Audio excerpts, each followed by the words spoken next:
Bueno, colegas, iniciamos esta jornada que estuvo pensado en un primer momento hacerla con muchos colegas y bueno, y hubo uno que se llama Venus Smukler, que fue presidente del Consejo Consultivo de la Asociación Americana de Juristas.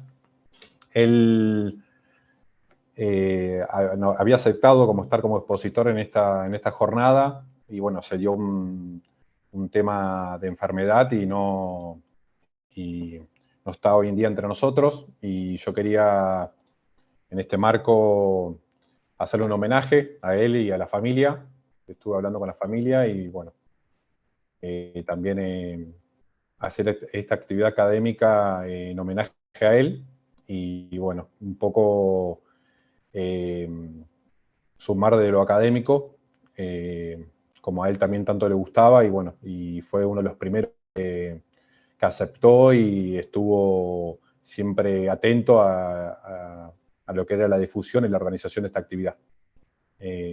Así que nada, quiero primero manejarlo a él y a la familia por la buena voluntad y la mayoría de los colegas sabíamos qué tipo de profesional era y por qué era tan reconocido y que nosotros como amigos los queríamos un montón.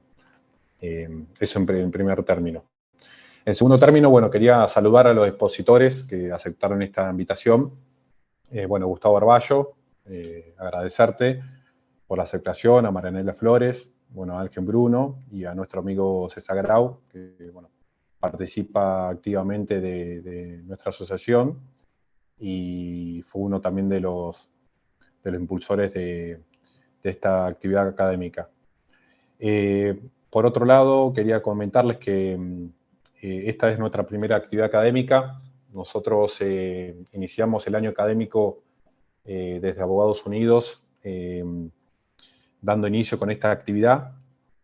Teníamos varias actividades en agenda, pero yo con la comisión directiva y bueno, todos los colegas que participamos de la asociación decidimos realizar esta, porque creemos que es muy importante saber que la discusión del Poder Judicial, y en este caso lo que es uno de los puntos que atraviesa el Poder Judicial es la decisión de las decisiones de la Corte Suprema.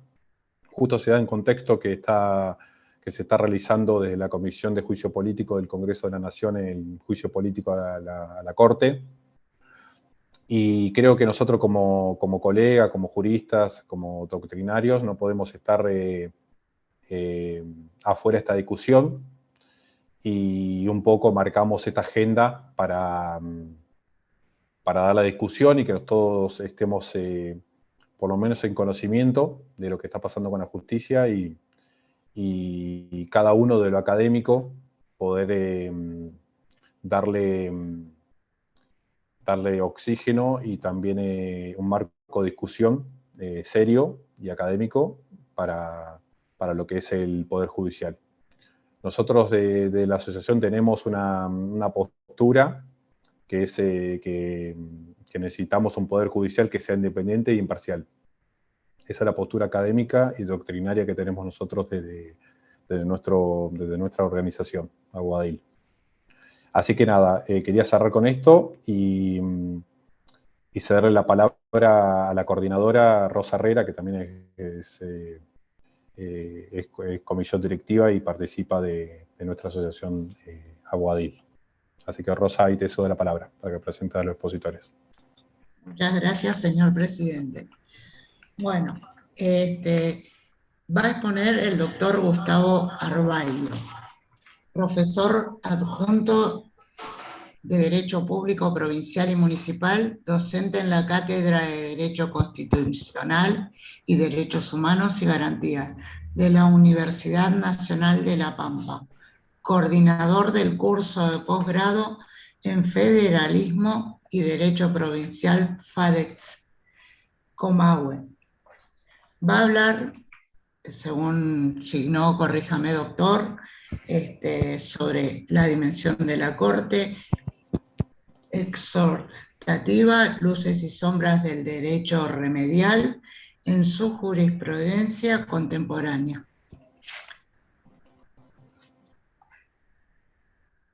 Perdón, Doctor, me había no lo olvidado, sí, escuché. me había olvidado de desmutearme, ahora asumo que me escuchan, todo funciona bien según veo acá. Bueno, les agradezco mucho la invitación, me sumo al homenaje a Venus Smukler, y aprovecho para un poco ponerme en línea con los objetivos, la importancia de un poder judicial imparcial.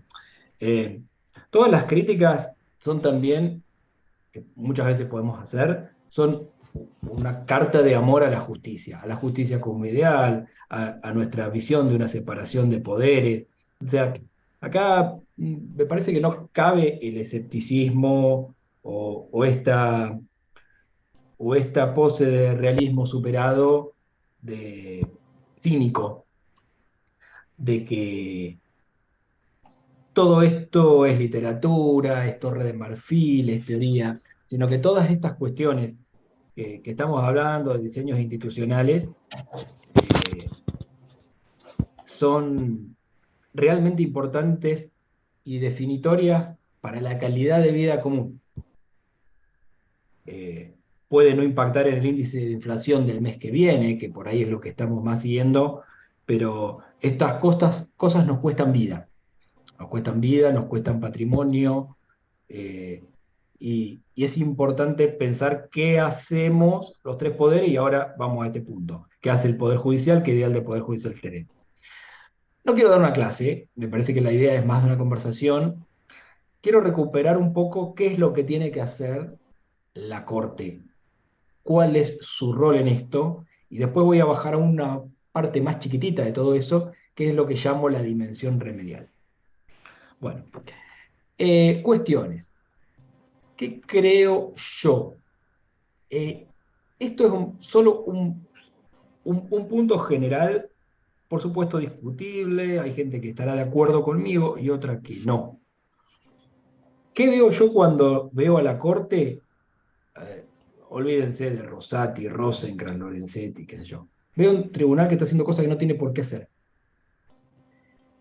Yo le muestro a un extraterrestre, le muestro a un chat y me va a decir, ¿qué tiene que hacer la Corte? 116, conocimiento y decisión de causa. Cuando buscamos un juez de la Corte, le preguntamos por su filosofía jurídica, pensamos si va a ser un juez imparcial o alineado con intereses gubernamentales, opositores o corporativos. Lo imaginamos como un coordinador de una vocalía que resuelve causas, estudia los casos, resuelve con sus ministros, etc. Discute con los otros ministros, se preocupa por los efectos hacia el futuro de la decisión casuística que tiene que tomar hoy. O sea, un tipo que juzga, un juez de la Corte Suprema. Esto no está obvio y mucha gente debe pensar que es así, pero yo creo, y esta es mi visión, que la Corte está distrayendo mucho de sus esfuerzos intelectuales, musculares, y haciendo batallas que no tiene por qué dar, cuando se sale de su eje. Es como si hubiera una disforia de poderes, que llegan a la Corte como juristas y de repente les gusta ser administradores de cosas. Miren, yo no sé si la obra social del Poder Judicial está bien o mal manejada. Lo que pienso es que de ninguna forma tenemos que tener un ministro de la Corte que está bien que lo delegará, pero preocupado por cosas que no están en el marco estricto del 116, conocimiento y decisión de causa. Entonces aparece la Corte metiéndose en temas de presupuesto, administración, de repente llaman a oficinas de la Corte porque necesitan que se arregle una membrana de un juzgado, que les den un auto, que les habiliten una vacante para tal juicio. Bueno, en una ideal reconversión de la Corte, en una reforma de consejo, en un escenario ideal, yo quiero una Corte que se ocupe del derecho y de los casos, no de otras cosas, que para eso está el Consejo de la Magistratura. El Consejo de la Magistratura administra, la Corte juzga y decide. No se va a bajar el precio por dejar de administrar la obra social, jugar el juego de la silla, de las vacantes y demás. Yo no veo a John Roberts, el ocasional presidente de la Corte Suprema, preocupado por temas que son de arquitectura, plomería o gestión administrativa. Sus equipos, su mejor función es pensar en eso. Y entonces, lo primero que quiero decir es que de distintas formas la Corte, back to basics, volvamos a recuperar el eje. Lo que hacía Gorostiaga, lo que hacían los grandes jueces de la Corte, que un poco con el beneficio de la distancia ponemos en bronce. Y no es distraer sus esfuerzos en todas estas cuestiones. Con lo cual, yo anticipo un poco mi idea de lege ferenda. De lege ferenda, la Corte no tiene por qué estar en el Consejo de la Magistratura. Mucho menos presidirla, como dice la cuestión. Tengo un presidente de la Corte que, independientemente de otros conflictos de intereses, está distrayendo mucho de su esfuerzo intelectual que debería estar concentrado en la complejísima cuestión jurisdiccional, en otras cosas no jurisdiccionales. Más vale que lo delega, etcétera, etcétera. Pero esa es la primera cuestión que tenía que hacer en qué rol institucional juega la Corte. Bueno, entonces vamos a pensar la otra cuestión, conocimiento y decisión de causa. Y ahí yo tengo otros problemas que ustedes más o menos saben, más o menos conocen, que es este. Son muchas causas. La Corte es un tribunal que está arriba de todo, que tiene una doctrina que no vamos a cambiar a corto plazo, que le da a cualquier litigante de cualquier proceso penal, civil, comercial, de familia, de ejecución, lo que sea, un ticket remoto, una esperanza estadística baja de que le atiendan el recurso extraordinario, tener su día en la Corte. Esta idea, fomentada por el recurso extraordinario federal por arbitrariedad, ha generado una distorsión fenomenal en el cúmulo de causas de la Corte, y desde hace tiempo fuimos buscando la fórmula mágica. ¿Cuál es la fórmula mágica? Un 280 disfrazado. Sacar el 280 y someternos a que cada caso tenga una decisión fundada y escrita, haría colapsar el tribunal. Dividirla en salas, que nota al pie, a mi juicio, no se puede. La Corte es una, lo dice la Constitución, a diferencia de otras constituciones provinciales, que sí dicen otra cosa, y por eso tienen sus tribunales, en algunos casos, válidamente divididos en salas. Pero independientemente de eso, vamos a resolver causas. ¿Cuál es el problema? La bandeja de entrada es así, y la bandeja de salida, en los casos que finalmente van a tener resoluciones, es muy corta.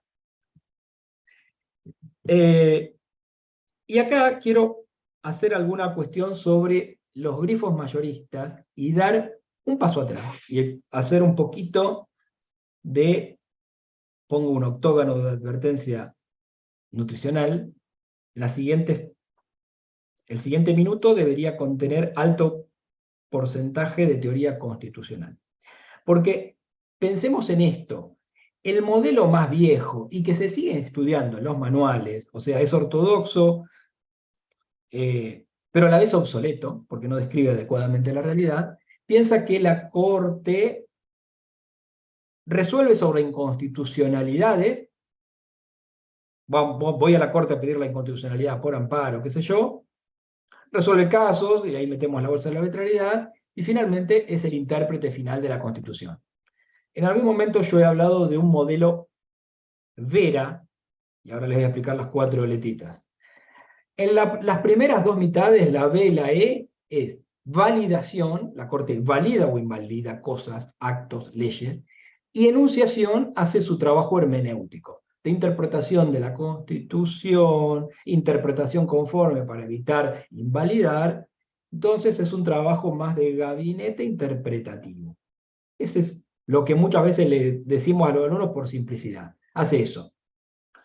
¿Y cuál es el remedio? Y siempre dijimos, bueno, vamos a la Corte y pedimos la inconstitucionalidad o la invalidación de la sentencia, la revocación del acto sentencial o la invalidez de la ley. Y nunca problematizamos mucho qué es lo que fuimos a pedir a la Corte. Ahora, la propia Corte se fue encontrando con que los problemas de constitucionalidad muchas veces no se resolvían con declarar inconstitucional algo, Si yo tengo una persona perseguida por prueba ilegal, declaro ilegal la prueba, fruto del árbol envenenado, se cae el juicio, se termina y no habrá sanción penal, y listo. Ahora, si yo tomo un caso medio random, del año de 2021, una obligación del Estado de reglamentar el mandato de la vieja ley de contrato de trabajo de la década del 70, de que toda empresa de más de 200 trabajadores tenga guarderías. Eso es lo que dice la ley, y el Ejecutivo no lo reglamentó. Ningún Ejecutivo desde entonces.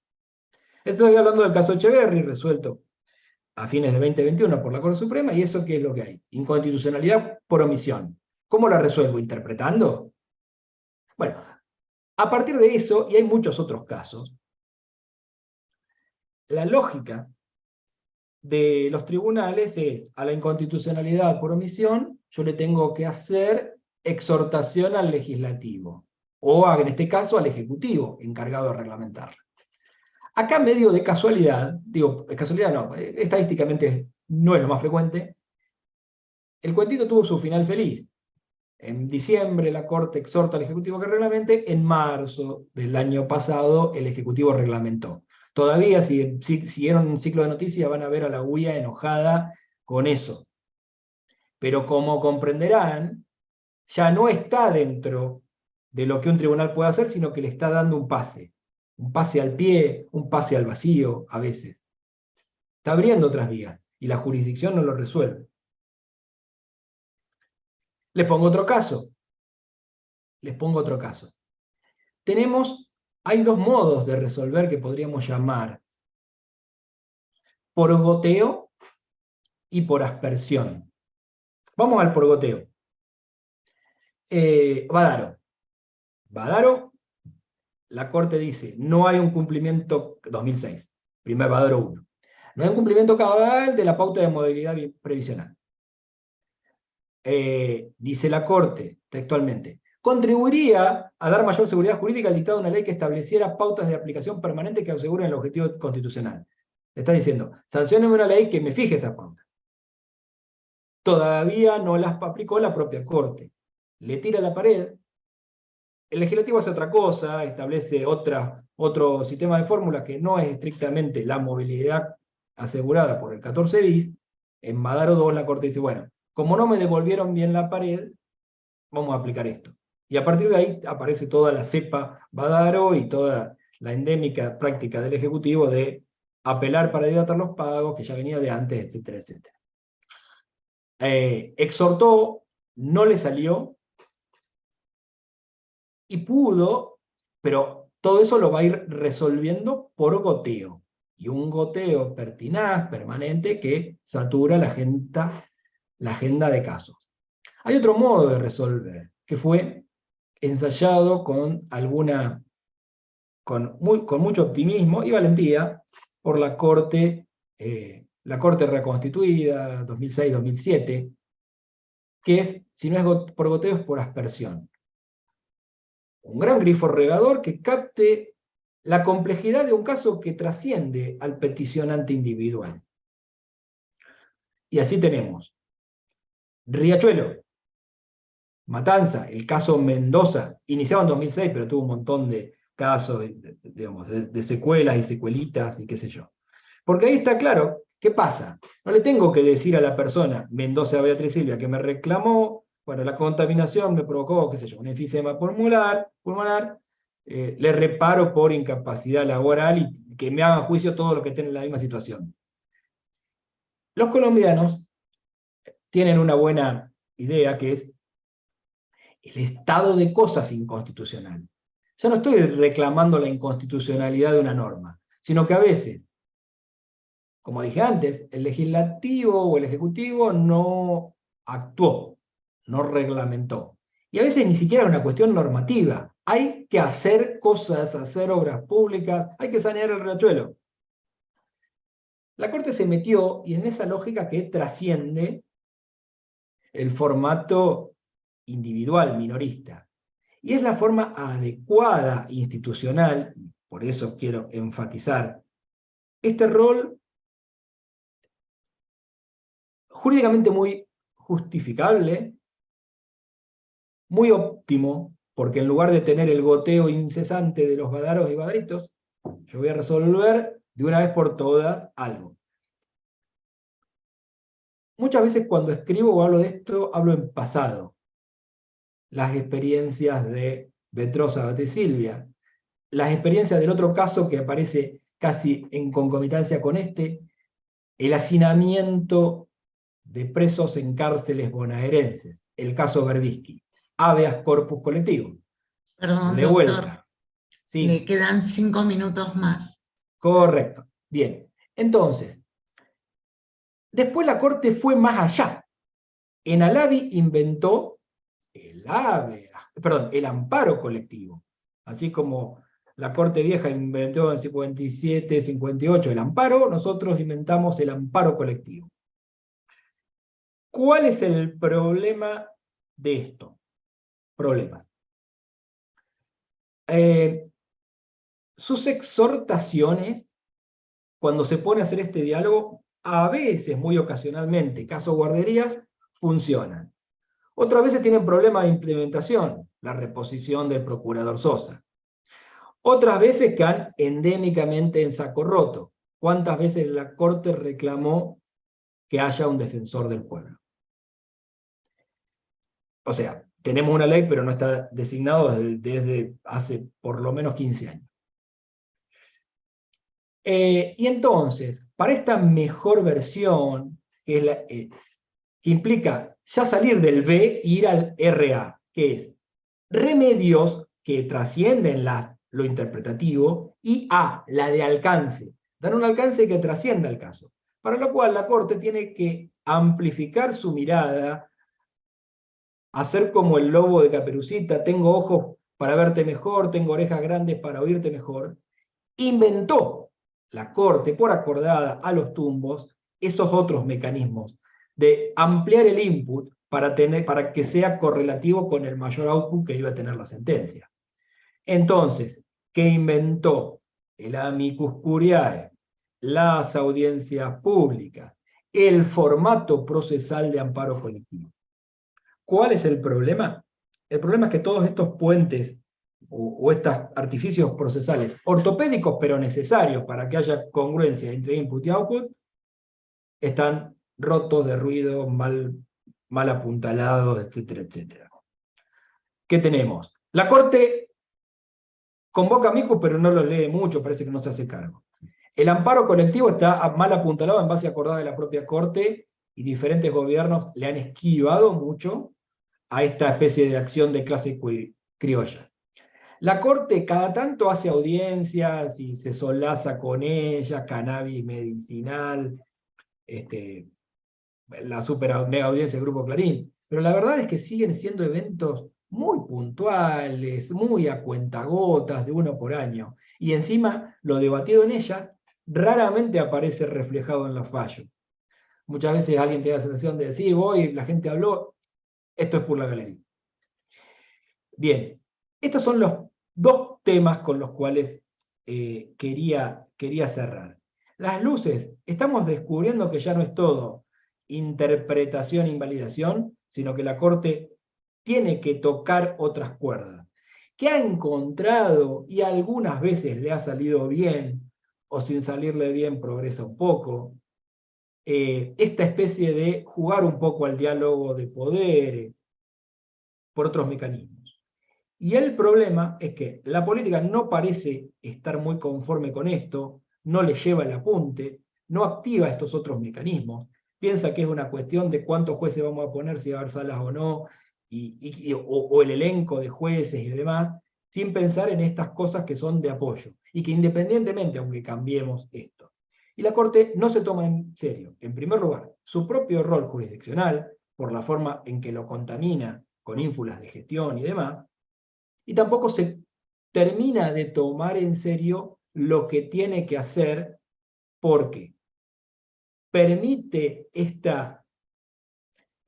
obligarse a hacer el micromanagement del precedente, muchas veces deja al precedente sueltos, se pone garantista y dice que las sentencias tienen que super revisarse, y cuando uno le invoca esa sentencia se encuentra con un 280. Eso es difícil. Y en los casos que ameritan su formato, su mirada colectiva, que serían instructivos, mucho más eficientes y epistémicamente virtuosos, la Corte avanza un paso y retrocede medio, avanza uno y retrocede dos, y te seguimos mostrando esto como una especie de excepcionalidad. En resumen, esta última versión, ¿cuál es el remedio? ¿Con qué alcance va a fallar la Corte?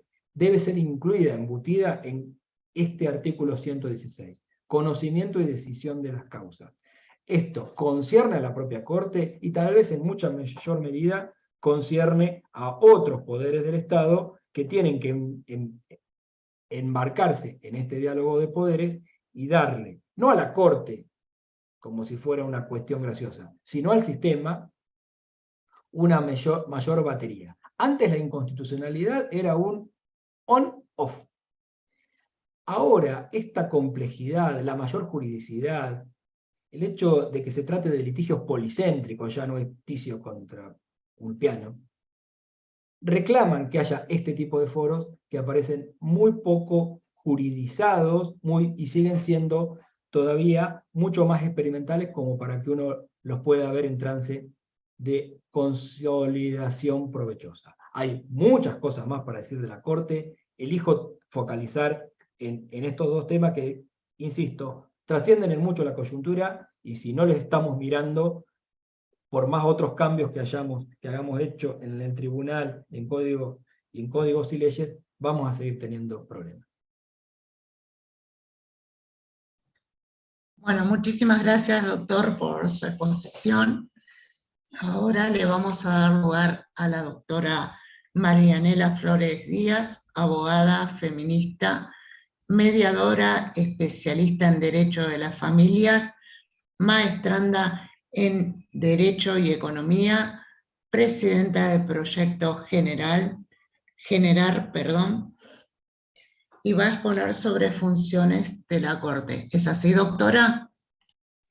Sí, correcto. Muchísimas gracias.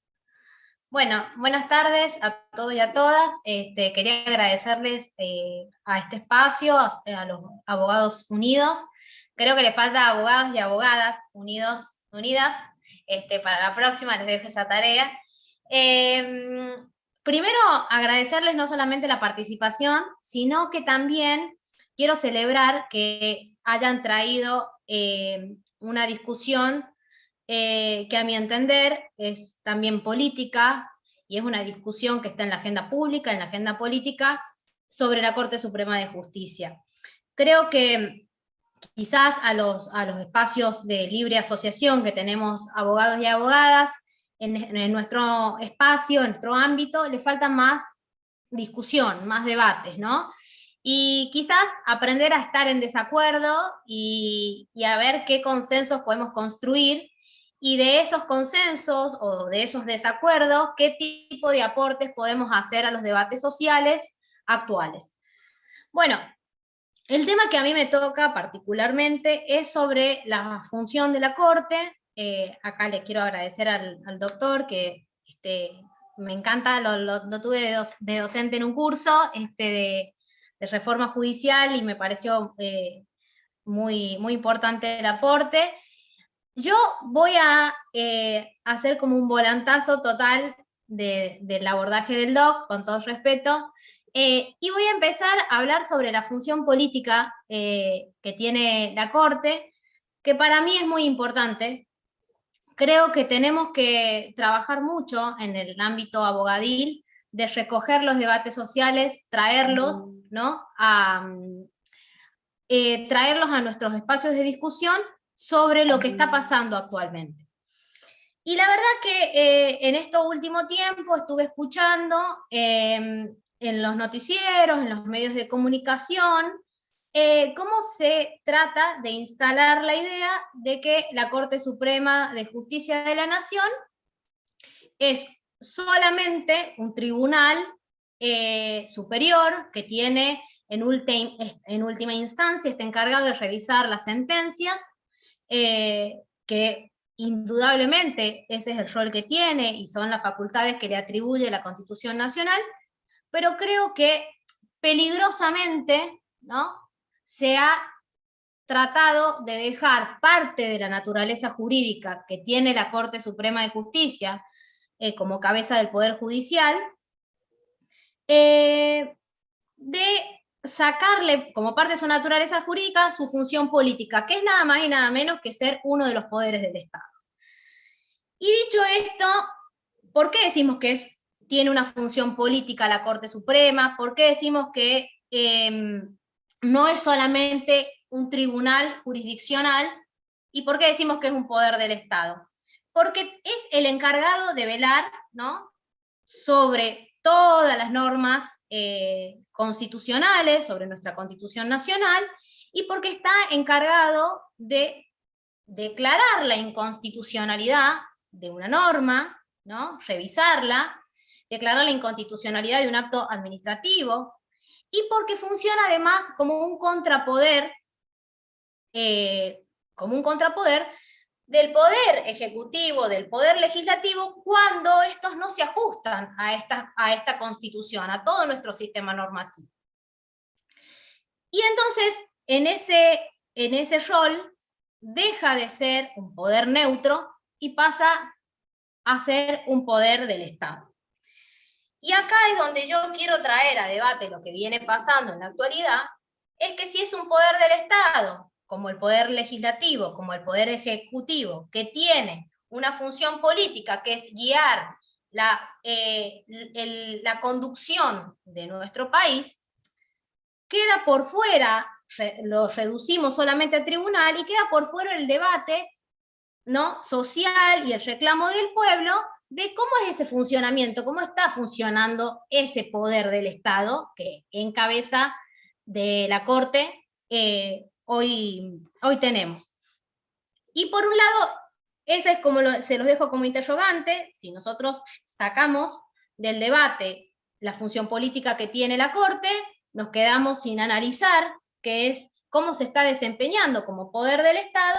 Y por otro lado, otro tema que quiero traer al debate, que es algo que vengo escuchando, es que no se puede cuestionar ni se puede responsabilizar a los magistrados y magistradas por el contenido de la sentencia. Y en esto sí me voy también a reducir sobre lo que sobre los fallos de la Corte, particularmente sobre los fallos de la Corte sobre los cuales se les hace se sustenta el juicio político que hoy se lleva en el Congreso.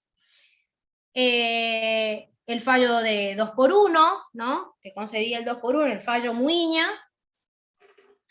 ¿Y por qué quiero decir esto? Porque en esta función política que tiene la Corte, en este rol que tiene desde de velar por la integridad del ordenamiento jurídico, las sentencias de la Corte, en varios fallos, que ahora les voy a enunciar, ha habido, bajo mi interpretación, un retroceso en materia de derechos fundamentales. Y tenemos fallos de carácter laboral, de fuero laboral, fallos de derechos humanos, fallos de derecho del consumidor, y este retroceso en materia de derechos tiene que ver también con derechos fundamentales, de los que se tiene que encargar de custodiar la Corte. Y si nosotros, como ciudadanos y ciudadanas, por ahí no podemos acceder a la información que nos permita entender acabadamente cuál es el rol que tiene la Corte Suprema de Justicia, creo que el debate se reduce solamente al funcionamiento de las causas. Coincido plenamente con lo que acaba de decir el doctor Arballo, pero creo que como parte del debate social debemos seguir analizando cuál es el tipo de funcionamiento que se le está dando a la Corte Suprema de Justicia como poder del Estado. A mí, en esto de analizar, estuve leyendo y estudiando sobre cuáles fueron las causas por las que se presenta el juicio político, se hace el pedido de juicio político, Y una de esas era parte del contenido de los fallos, entre ellos el fallo del 2x1.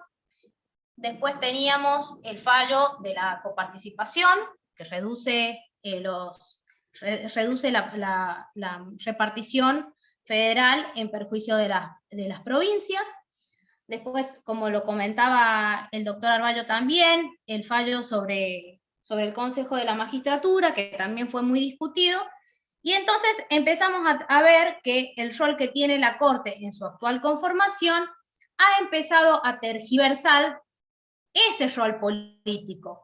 El problema que para mí se da no es solamente que se reduzca solamente a cuestionar a la Corte por su desenvolvimiento como tribunal en última instancia, sino que se ha reducido tanto a ese rol de la Corte que no podemos debatir y cuestionar qué tal es su funcionamiento y su rol como poder del Estado. Y a mí eso me parece sumamente peligroso a nivel institucional, porque no nos permite englobar desde ese enfoque como función política que tiene la Corte cuál ha sido el desenvolvimiento y no nos da un abanico generalizado para analizar las causas que se le imputan por el mal desempeño en sus funciones.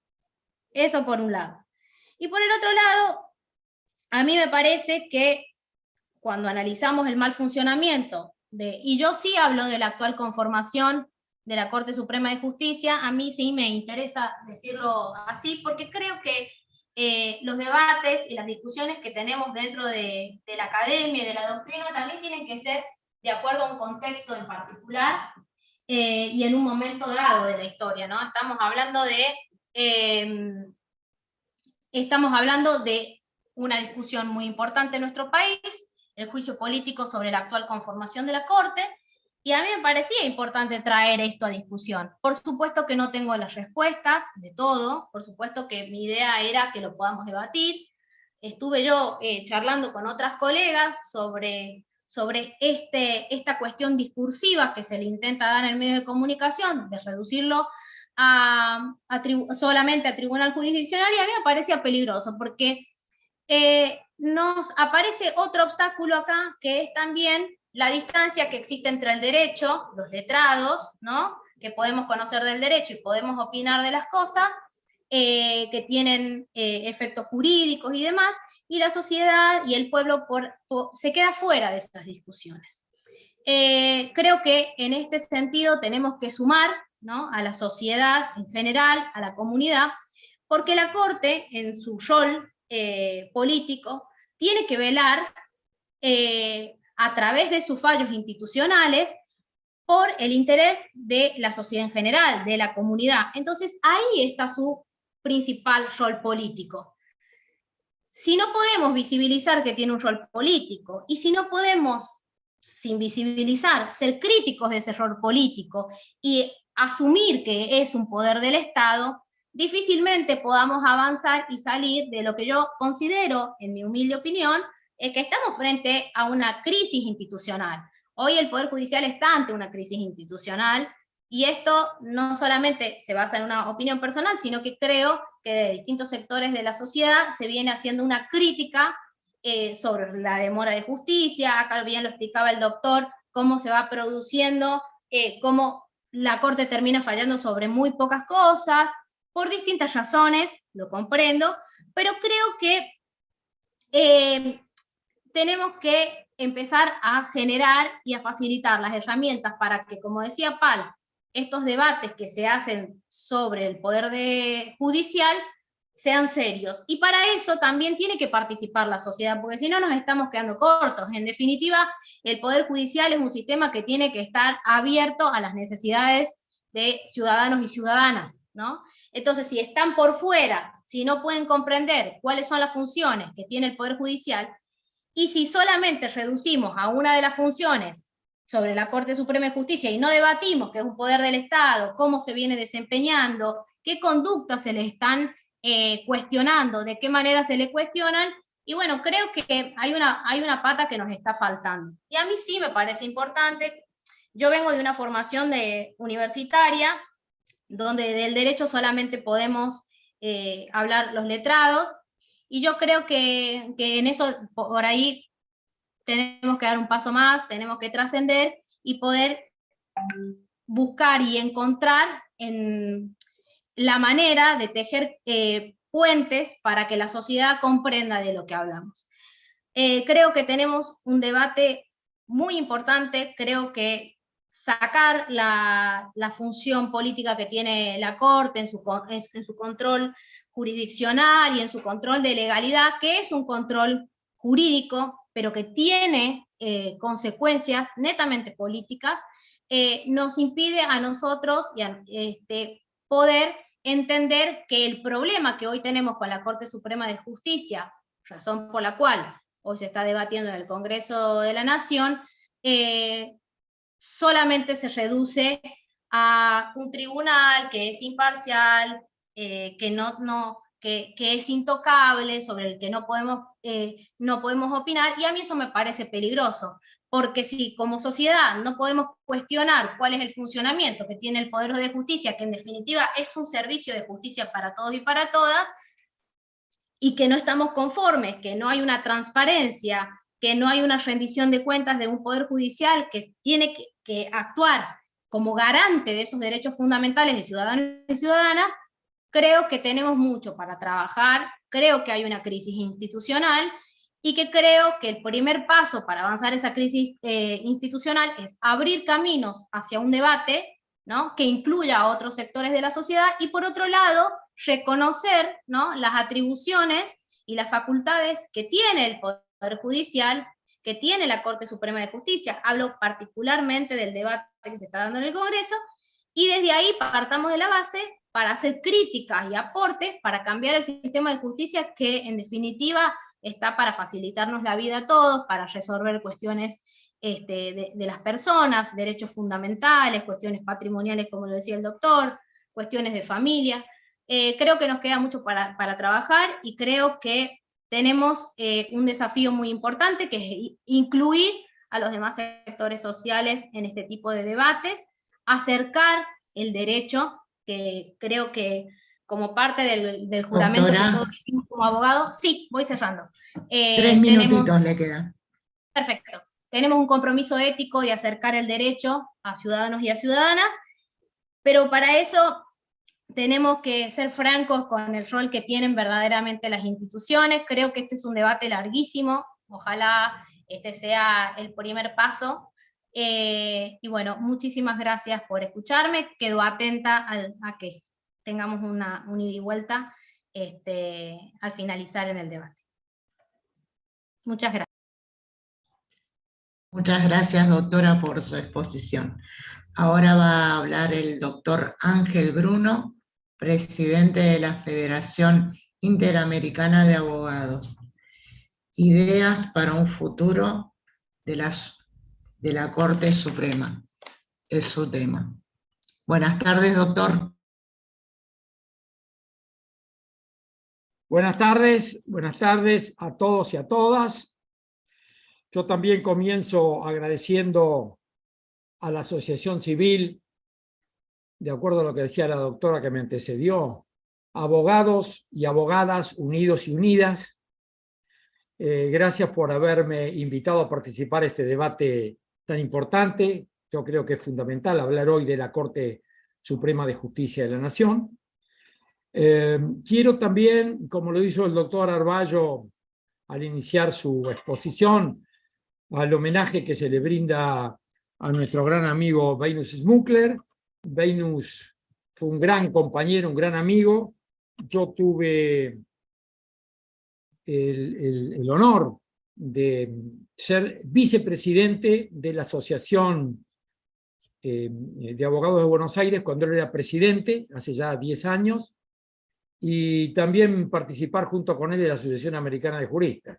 Beinus fue consejero titular del Consejo de la Magistratura de la Nación, fue una persona realmente comprometida con la colegiación, realmente comprometida con el rol de los abogados, y al igual que yo, consideró siempre a la abogacía como una herramienta para llevar adelante una vocación superior, que es la de construir una sociedad cada vez más justa y solidaria. No es la abogacía, no es el derecho una rama autónoma, que ahí los abogados nacemos y morimos y damos todo por el derecho como si fuera una entidad en sí misma.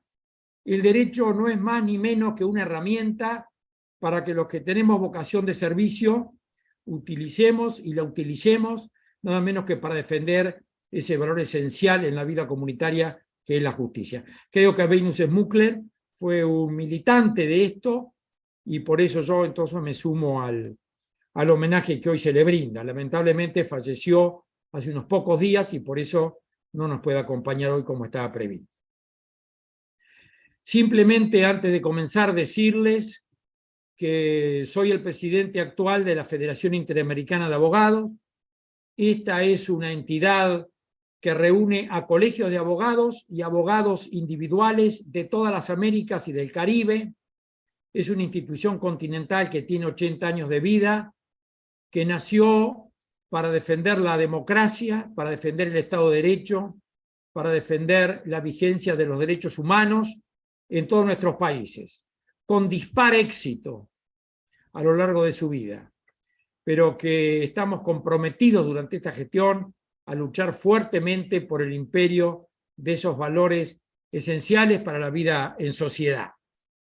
Por supuesto, también en su seno realiza actividades académicas para el perfeccionamiento de los abogados y para poner en discusión aquellos temas de derecho comparado y de nuevas tecnologías que sirvan para que el abogado cuente con herramientas cada vez más útiles para el ejercicio de su profesión. Como son hoy en día las tecnologías digitales, estamos a punto de lanzar un curso de capacitación por Zoom para todo el que se quiere inscribir sobre el uso de las tecnologías en los litigios judiciales, que sabemos que en casi todos los países se están empezando a utilizar plataformas informáticas para litigar. En fin, también tiene una parte importante de camaradería, nos reunimos 2 veces al año de manera presencial, de manera que hay un intercambio permanente de abogados de los distintos países, lo que permite acrecentar nuestra agenda de contactos y de amistades con abogados de otras latitudes y que siempre nos son muy útiles y muy buenos, no solo para el desarrollo de nuestra personalidad social, sino también a la hora de necesitar un abogado en extraña jurisdicción por algún tema que nos incumba a nosotros. Dicho esto, solo me resta decir que en este tema particular al que me voy a referir, no voy a hablar en nombre de la Federación Interamericana de Abogados, porque es un tema muy particular, muy de mi país, y la FIA, la Federación Interamericana de Abogados, no tiene posición política.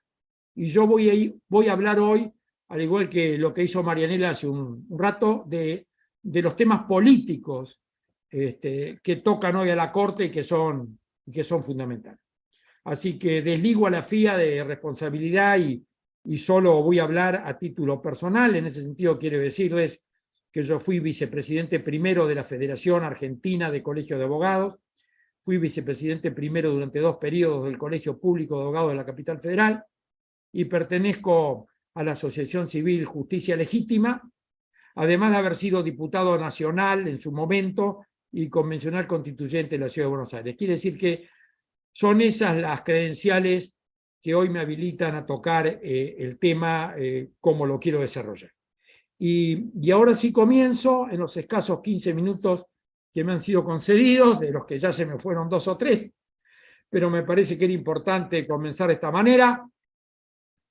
Quiero decir Ángel, perdóname que te interrumpa, ahí te vamos a dejar unos minutos más, bueno, para que puedas explayarte un poquito más. Muchas gracias. Igual ustedes me dicen cuando me faltan 3 minutos y trato de sintetizar.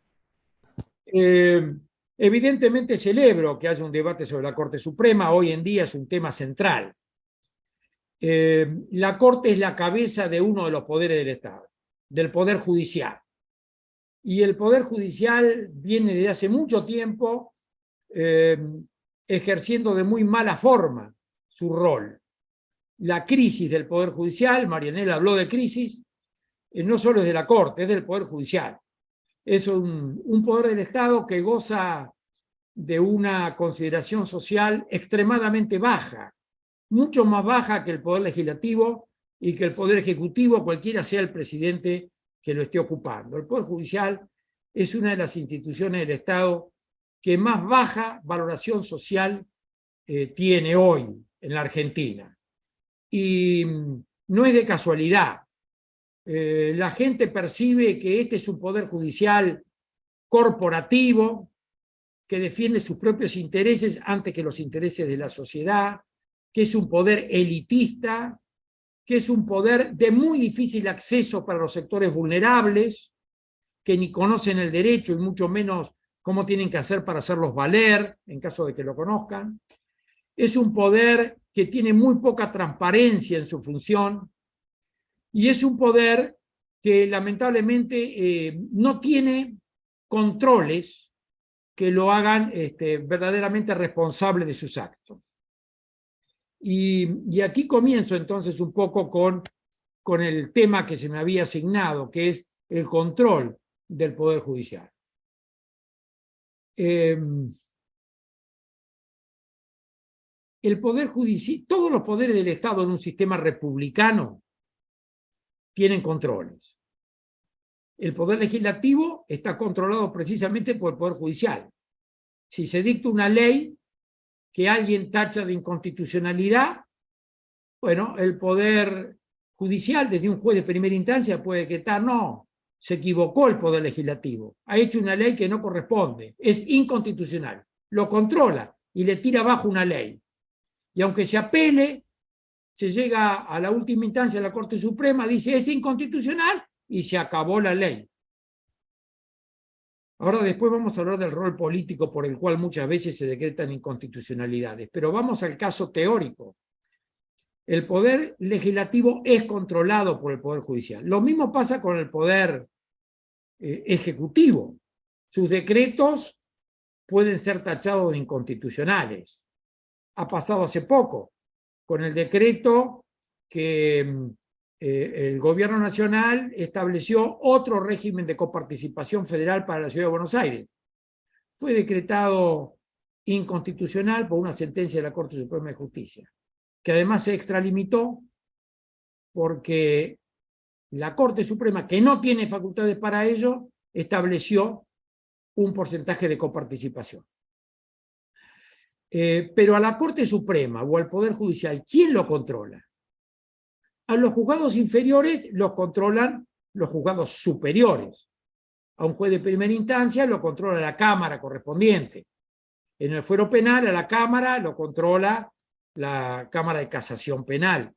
Y en última instancia lo controla la Corte Suprema de Justicia. Pero a la Corte, que es la cabeza del Poder Judicial, ¿quién la controla? Lo que dice la Corte es palabra santa, aunque se equivoque enormemente, como de hecho se equivoca, de buena o de mala fe. Pero los errores de la Corte Suprema de Justicia no pueden ser subsanados, hay que cumplirlos.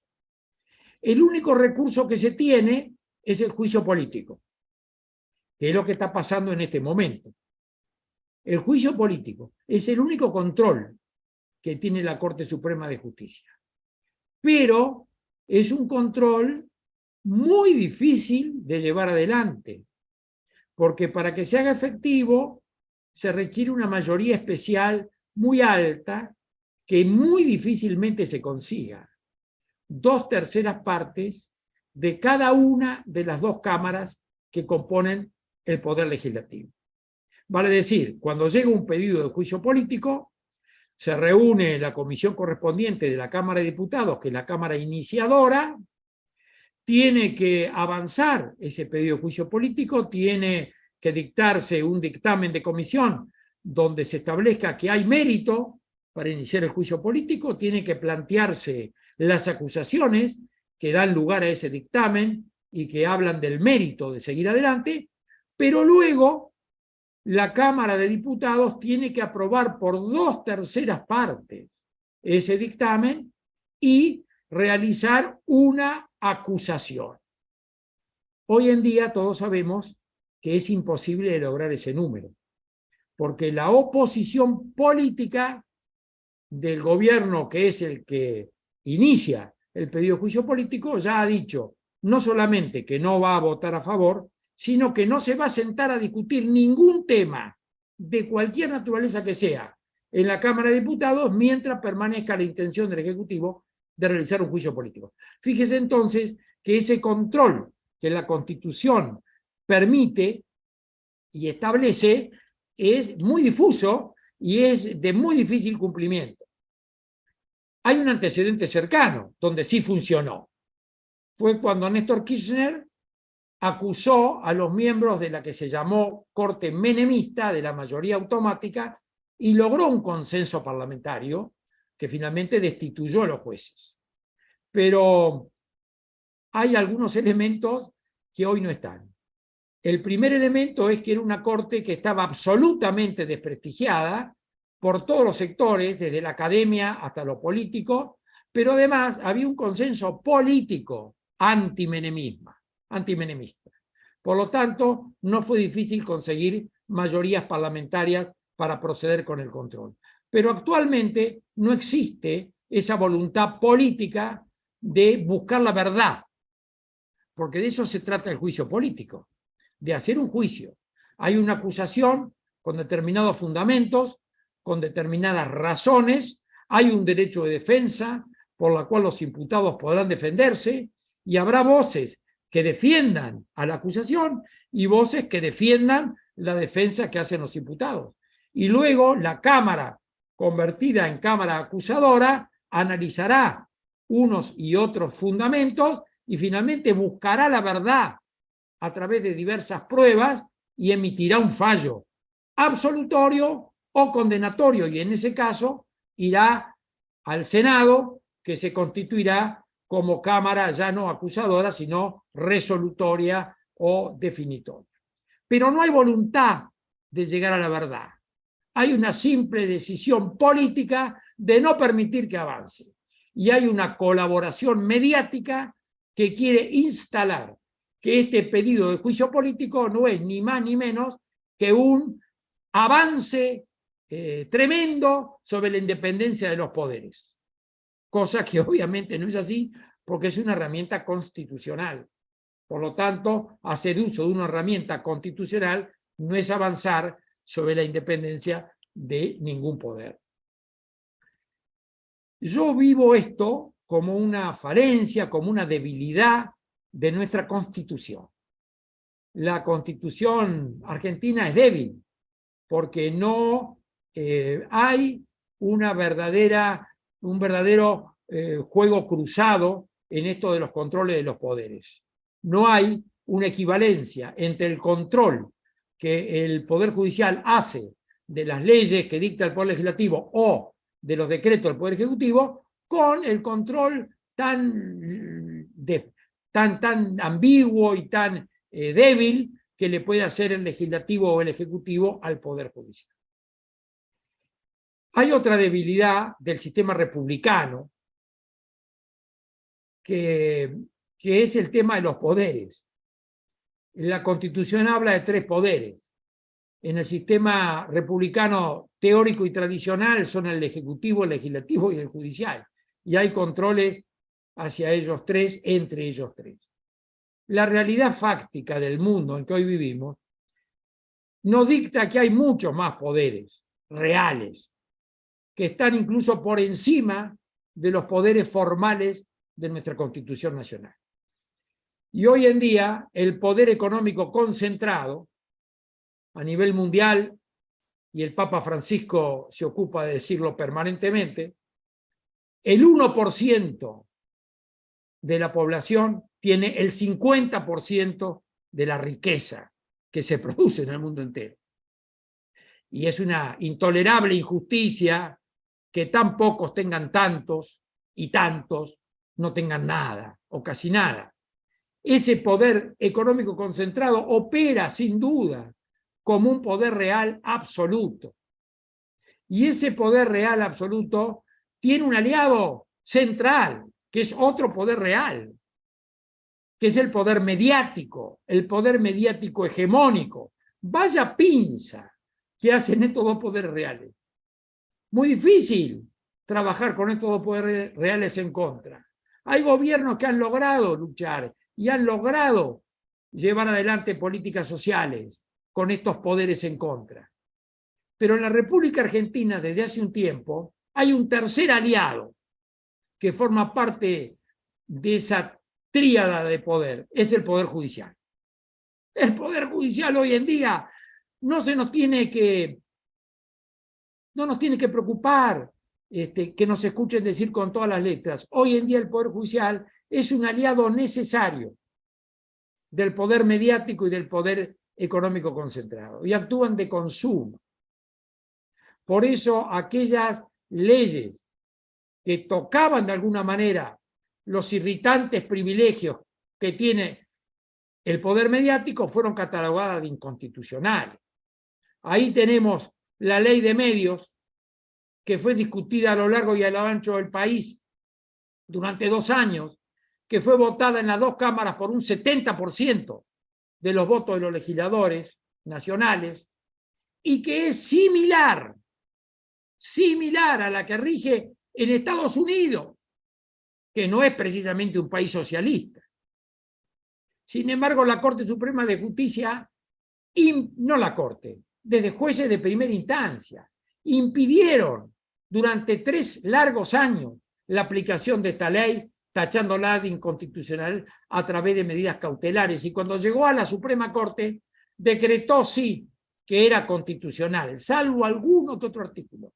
Pero ¿cuándo decretó que era constitucional? Cuando ya casi no había tiempo de aplicarla y a poco de asumir un nuevo gobierno, por decreto derogó la ley. Y también la Corte Suprema de Justicia avanza sobre irritativos privilegios del poder económico concentrado, ¿no? Bueno, Marianela habló de algunos fallos, podríamos hablar de muchos otros, pero basta con ver cuáles son los fallos de impacto público que tienen que ver, por ejemplo, con la suba de tarifas de las prepagas en el caso de la medicina o de los servicios esenciales de la comunicación, como el Internet y demás, siempre fallando a favor de las empresas y en contra de la gente.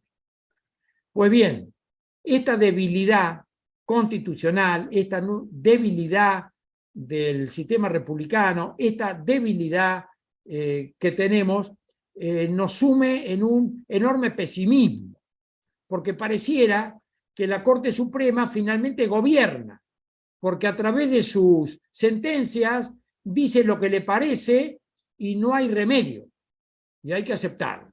Entonces puede haber políticas progresistas a cargo del Ejecutivo, puede haber leyes distributivas a cargo del Poder Legislativo, pero si a la Corte Suprema se le ocurre decir que no va, que es inconstitucional, aunque no lo fueran, no hay remedio.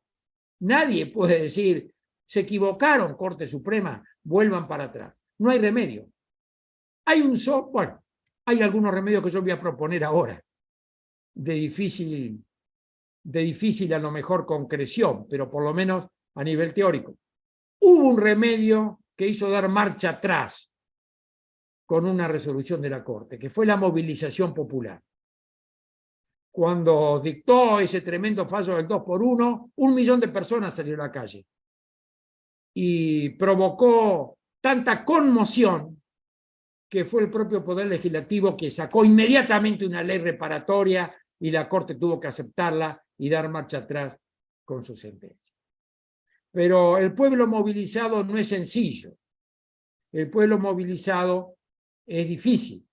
Máxime cuando hay una campaña mediática que adormece algunas conciencias y que hace que la víctima termine apoyando argumentos del victimario, sin tomar conciencia real de qué es lo que le está sucediendo. Eso pasa hoy, no solo en la República Argentina, pasa hoy en el Brasil y pasa hoy en muchos de nuestros países de América Latina, donde la grieta, no política, una grieta existencial, hoy está vivito y coleando.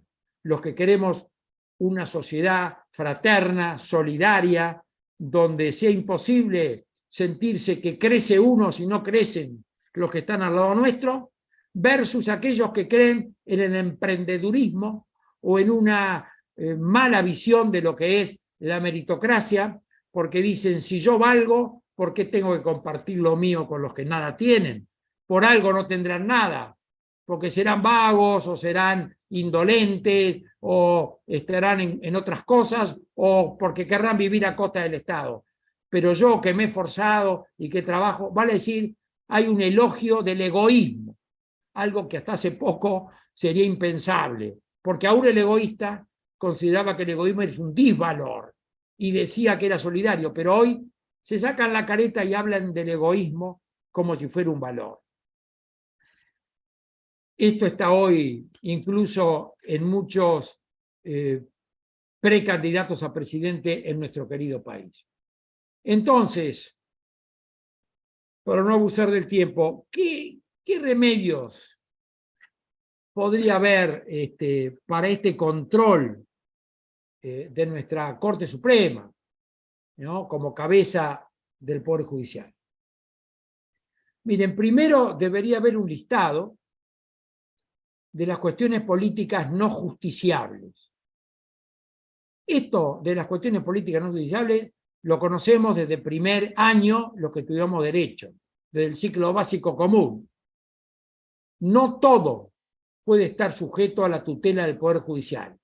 Hay algunas medidas, hay algunas decisiones que son exclusivas del Poder Legislativo o del Poder Ejecutivo. Son aquellas en que hay que tomar una opción política. Tomar la deuda con el Fondo Monetario Internacional es una opción política, buena o mala. No debiera inmiscuirse el Poder Judicial para decir si es buena o mala.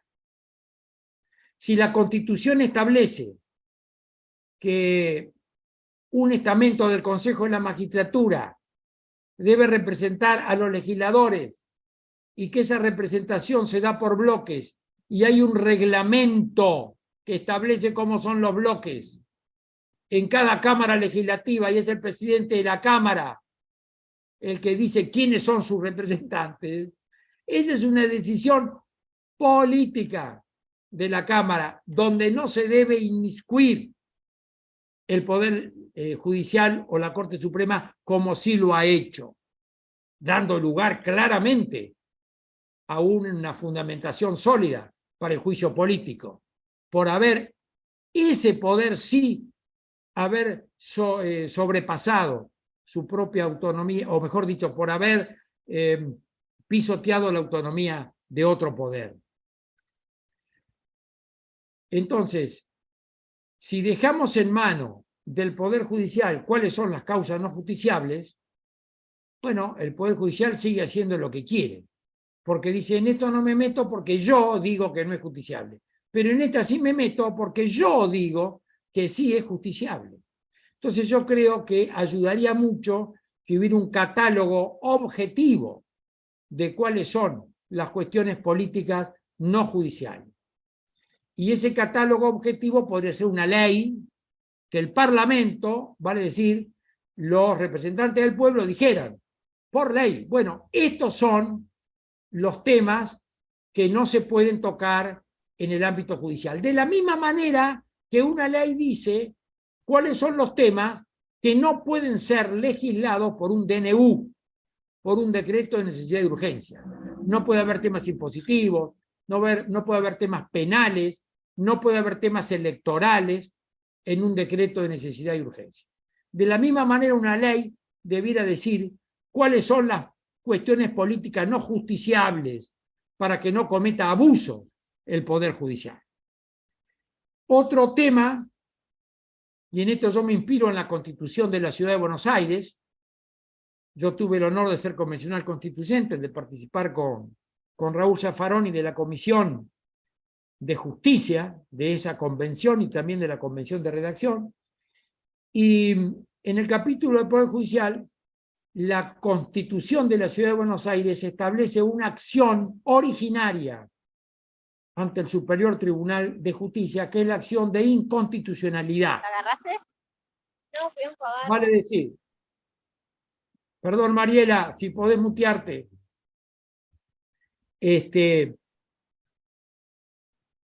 Cualquier ciudadano, cuando se dicta una ley, aunque no vea un derecho personal conculcado, puede enhebrar una acción de inconstitucionalidad ante el Superior Tribunal. Y el Superior Tribunal puede rechazarla in limine o tomarla. Si esa acción de inconstitucionalidad de una ley que dicte la legislatura porteña es acogida por el Superior Tribunal de la Ciudad de Buenos Aires y dice sí, esa ley es inconstitucional, por lo tanto caería la ley con efecto erga omnes, no solo para el caso particular, porque puede ni siquiera existir un caso particular, pierde vigencia esa ley. Sin embargo, la Constitución le da una opción a la legislatura para insistir y decir, no, se equivocó el Superior Tribunal, esta ley es constitucional. Entonces hay una opción. Si por 2/3 partes de los legisladores la legislatura insiste en la validez de esa ley vale por encima de la sentencia del Superior Tribunal de Justicia que dictaminó que era inconstitucional. Yo creo que este recurso o esta posibilidad de que el Congreso... Disculpe, doctor, le quedan 4 minutos. Ya voy a terminar. Yo creo que se podría pensar seriamente en emular este recurso que está en la Constitución de la ciudad y establecer, por medio de una ley, que en algunos casos el Congreso de la Nación pudiera insistir sobre la validez de la ley. Por ejemplo, cuando el Poder Judicial toca casos que están ligados a facultades propias de los otros poderes podrían insistir con una mayoría determinada a favor de la constitucionalidad de esa ley. O, por ejemplo, cuando se trate de una ley que hable de la justicia distributiva, vale decir, no de la conmutativa, que es entre una persona y otra, o entre una entidad y otra, sino la distributiva, que es la justicia social. Una ley que tenga que ver con el conjunto, como una ley de previsión social, o una ley laboral.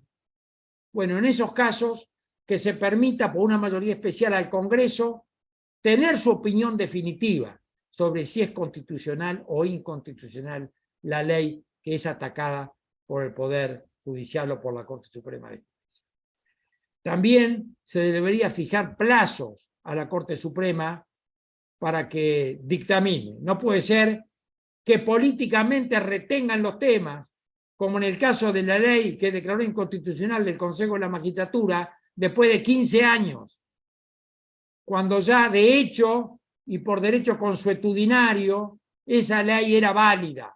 Y después de 15 años, por una cuestión formal, decreta su invalidez.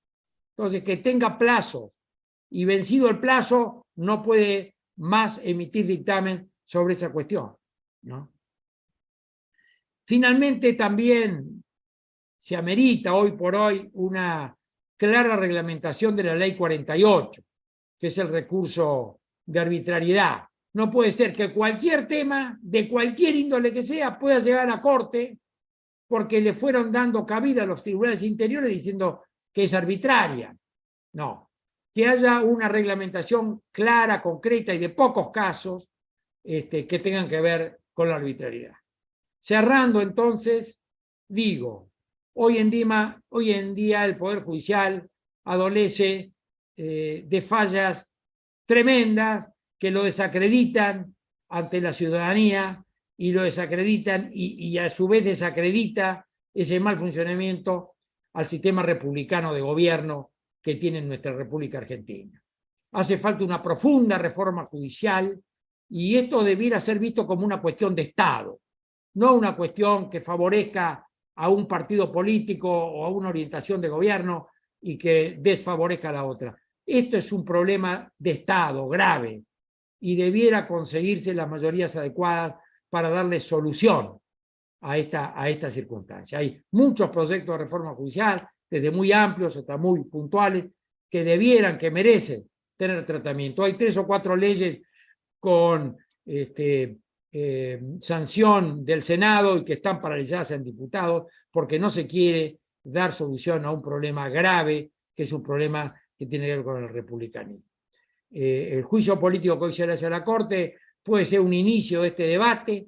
Ojalá que esto continúe, ojalá que reuniones como estas tan numerosas existan permanentemente, que se generen en los colegios de abogados, en las instituciones de abogados, una preocupación genuina, y yo también como Marianela creo que esto va más allá del abogado.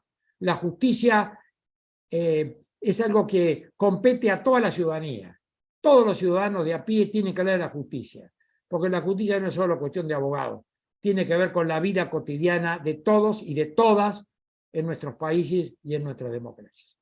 Así que nuevamente gracias a todos, gracias por escucharme, y aquí estoy. Muchísimas gracias, doctor, por su exposición. Ahora lo vamos a presentar al doctor César Antonio Grau, profesor superior universitario, especialista en justicia constitucional y derechos humanos.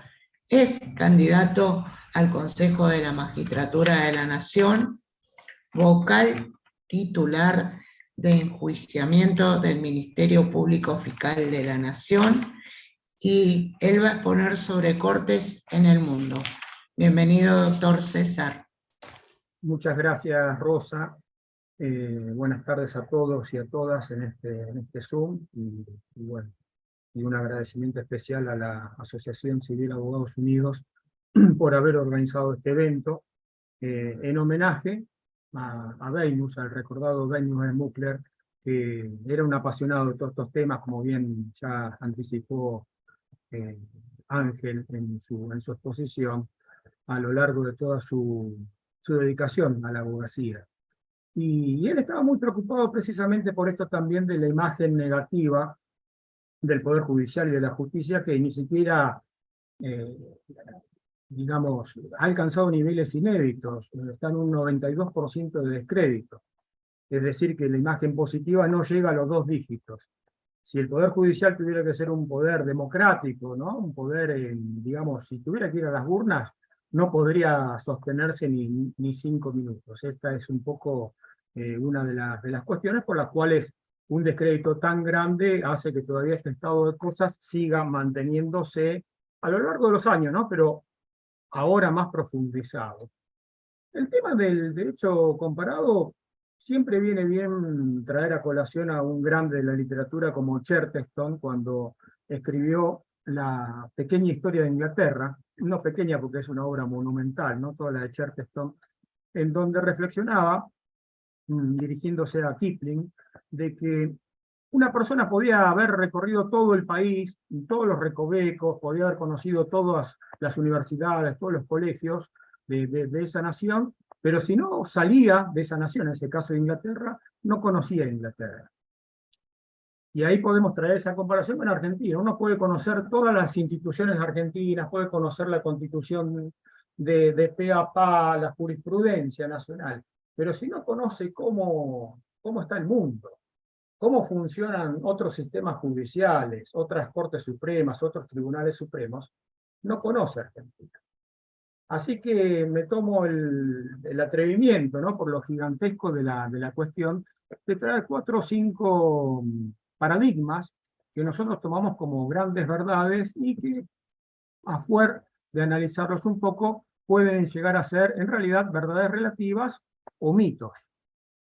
Y digo los grandes títulos y ahí los voy a ir explicando, comparando con algunos sistemas en el mundo. La división de poderes, el control de constitucionalidad a cargo de la Corte Suprema, la independencia judicial, el carácter vitalicio, el carácter supremo de la Corte, y por último, el no pago de impuestos a las ganancias. Este último lo hago muy cortito porque daría lugar para otro tipo de charlas. Tengo una noticia: en el mundo pagan impuestos los jueces. No he encontrado sistemas, por lo menos en Occidente, en donde los jueces de la Corte Suprema no paguen impuestos a las ganancias. Ninguno de los 4 soberanos que están encaramados en la Corte pagan este tributo como la generalidad, ¿no?, de los ciudadanos y como lo que establece el artículo 16 de la Constitución. Así que ahí tenemos un primer mito, ¿no?, porque escudados en el tema de la intangibilidad salarial, no pagan impuestos. La división de poderes, esto que se le atribuye a Montesquieu, ¿no?, la famosa división de poderes, bueno, quiero traerles también otra noticia. Esta es la obra más conocida, ¿no?, de Montesquieu, casi 1000 páginas, en esta edición de Losada muy buena, El espíritu de las leyes. Nunca habló de una división tripartita de poderes, Montesquieu, nunca habló. Pueden revisarlo y pueden chequear ahí ese gran mito. La única referencia que hace Montesquieu a la división de poderes es en el libro 11, capítulo 6, cuando analiza la Constitución, mal llamada Constitución, ¿no?, porque es una Constitución escrita de Inglaterra, ¿no?, cuando analiza el sistema inglés. Y que en realidad lo que hace es que al rey, al poder del soberano, se le contrapone el poder del legislativo y especialmente el poder de los comunes, ¿sí?, del pueblo, el poder popular. Este tema de la división de poderes tripartita y la famosa teoría de check and balances surge de otra obra conocida, que es esta, y que sí recomiendo también su lectura porque es muy interesante, se llama El Federalista, ¿sí?, donde 3 autores, Hamilton, Madison y Jay, escribían con seudónimo y, bueno, rebatían y trataban este tipo de cuestiones.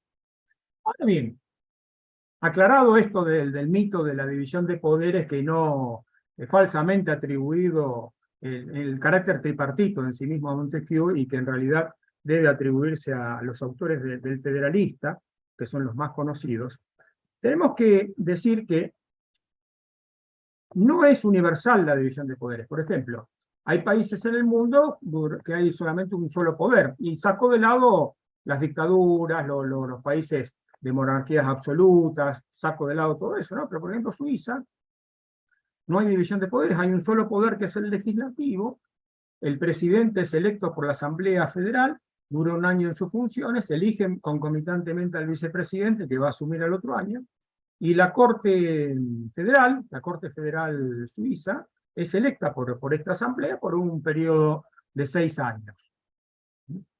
En Suiza, entonces, tenemos una Corte Federal que está integrada por 38 miembros. Este es también otro tema que también voy a tocar tangencialmente, ¿no?, en los poquitos ejemplos del derecho comparado que me parecen relevantes. El tema del número de la Corte Suprema, ¿no? Argentina tiene el número más bajo del mundo, ¿sí? Solamente hay un caso en la historia que ya no es más, Chipre, hasta el año 1972 tenía 3 miembros. Argentina, junto con Uruguay y algún otro país, es una corte de 5, actualmente de 4, es la más pequeña del mundo, más pequeña incluso que la República Serenísima de San Marino, ¿no? Una república que tiene 35.000 habitantes, todo el país tiene 35.000 habitantes, y su Corte Suprema es el Consejo de los 12, el Consejo de los 12. Ya con eso estoy dando el número de ese Tribunal Supremo. Suiza tiene 38 miembros, tiene una división por lingüística, ¿sí? Sabemos que Suiza es un estado plurinacional, ¿sí?, que conviven determinadas realidades, entre ellas lingüísticas. 23 son de habla alemana, 12 son de habla francesa y 3 de habla italiana. Y la característica es que los miembros de la Corte sí o sí son nominados por los partidos políticos. Y a partir de ahí la Asamblea Federal los nombró como juez. Ningún juez en Suiza, ningún juez federal, ¿sí?, puede llegar a ser juez si no exterioriza su idea política, cuál es su ideología política. Puede no estar afiliado a un partido político, puede estarlo, pero no puede no tener idea política y no puede no exteriorizarla. Este es el sistema suizo, estamos hablando de Suiza.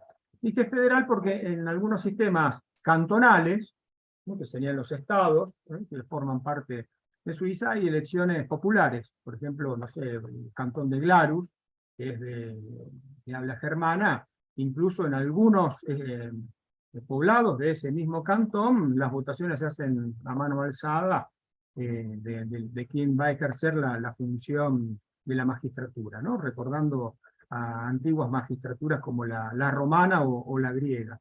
La griega clásica originalmente era por sorteo, ¿no? Por eso dije romana, y griega, digamos, como colateralmente. Estamos hablando de la división de poderes. En los países donde sí hay división de poderes clásica, digamos, ejecutivo, legislativo y judicial, se plantea un problema. No pueden estar los tres poderes a la misma altura, ¿no? Porque en una colisión, en una disputa o en alguna zona gris, un poder sí o sí debería prevalecer sobre otro. Bueno, entonces si tenemos tres poderes, hay tres soluciones posibles. Una prevalencia del Ejecutivo, una prevalencia del Legislativo o una prevalencia del Judicial, ¿sí? Del Poder Judicial. La prevalencia del Ejecutivo, por ejemplo, se da en Francia, ¿no? Donde el control de constitucionalidad en última instancia la tiene el presidente de la República, en Francia. Recordemos que también en Francia, en Italia también, el presidente es el que preside el Consejo de la Magistratura, ¿no? El presidente del Consejo de la Magistratura es el presidente de la República. Hay sistemas en donde hay una prevalencia del legislativo. Por ejemplo, en Inglaterra, bueno, Suiza ya lo dije antes porque es el único poder que hay, ¿no? En Holanda. En Israel ahora se está debatiendo, y esto es interesante, voy a hacer un pequeño paréntesis para explicar la gran discusión que se está dando en uno de los países que son ejemplo en cuanto a política judicial mundial como Israel. Israel es una nación que tiene 15 miembros, su Corte Suprema, y es electa por una especie de Consejo de la Magistratura que se llama Comité o Comisión de Selección, que tiene 9 miembros. Esos 9 miembros del Comité de Selección actualmente tiene cierto equilibrio. Hay 2 representantes del Poder Ejecutivo, uno es el ministro de Justicia de Israel y otro es un representante, otro ministro del Ejecutivo israelí. Hay 2 abogados de la barra de abogados. Hay 2 miembros de la Knesset sería el Parlamento israelí. Hay 3 jueces de la Corte Suprema y esos son los 9 representantes en el Comité Judicial. Hay un proyecto de reforma que ahora se está debatiendo en Israel y que es motivo de numerosas movilizaciones a favor y en contra, para cambiar esta composición. En realidad tenemos 3 jueces y 2 abogados, 5 miembros, contra 2 legisladores y 2 ejecutivos, contra 4 que sería el estamento político. Cualquier parecido con la realidad es mera coincidencia, ¿no? La reforma propone sumar 1 más a la Knesset, es decir, un legislador más, y sacárselo a los jueces. Es decir, que quedaría de 4 a 5, de 5 a 4.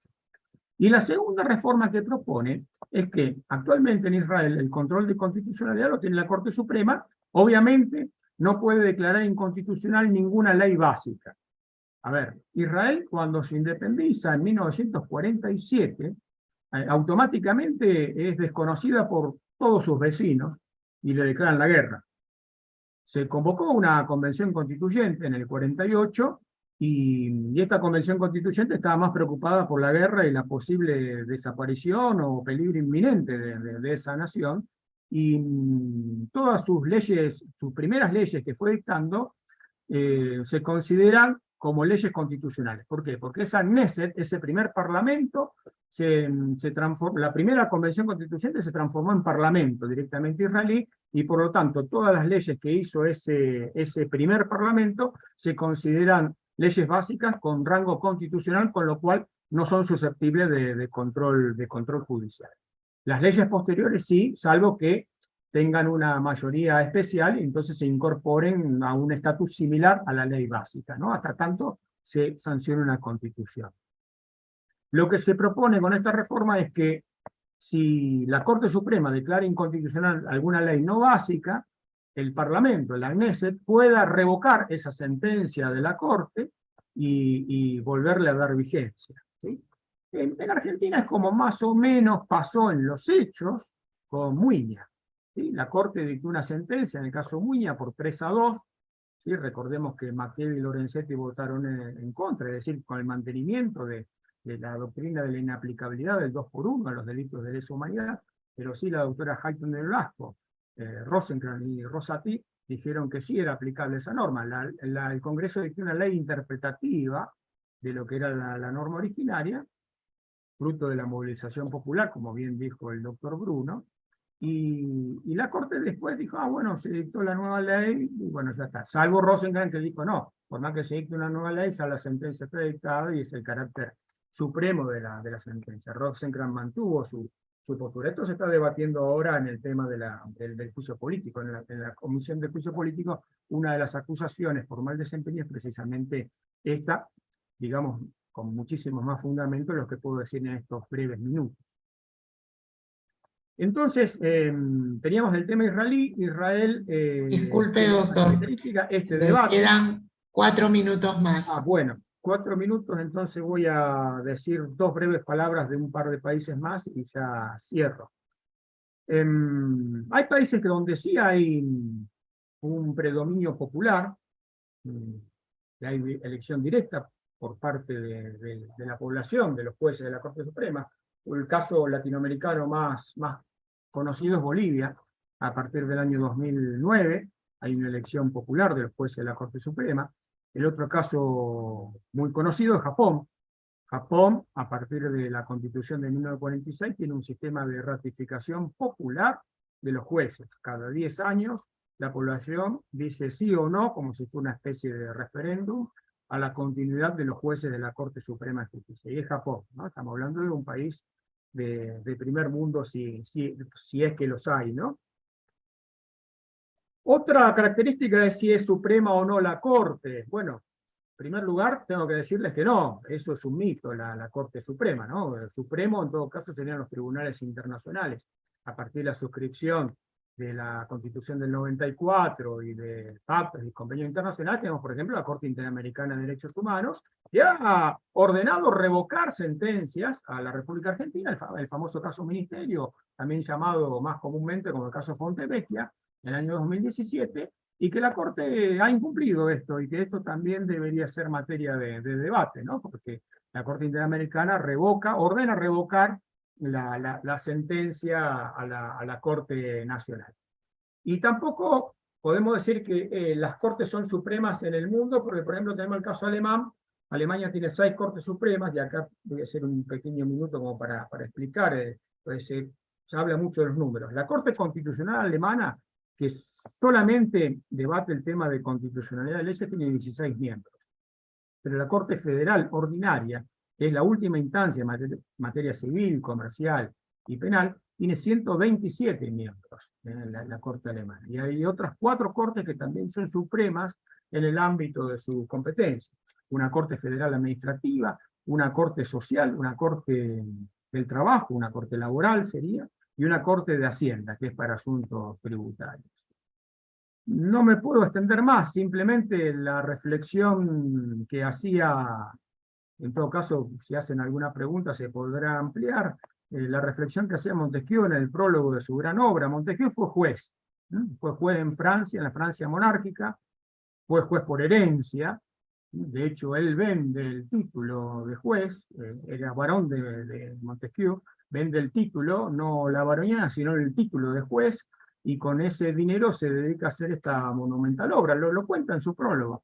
Él decía que Platón estaba muy agradecido de vivir en las épocas de Sócrates, de haber sido contemporáneo a Sócrates.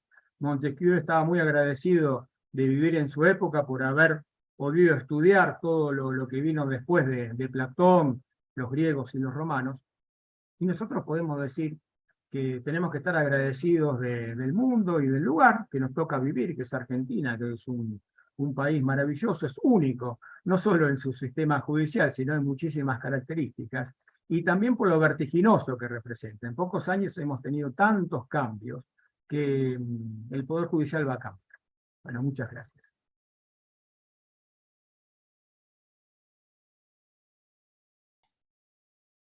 Muchísimas gracias por su exposición, doctor. Ahora le cedo la palabra al doctor Pal Assef, a ver si lo podemos ubicar.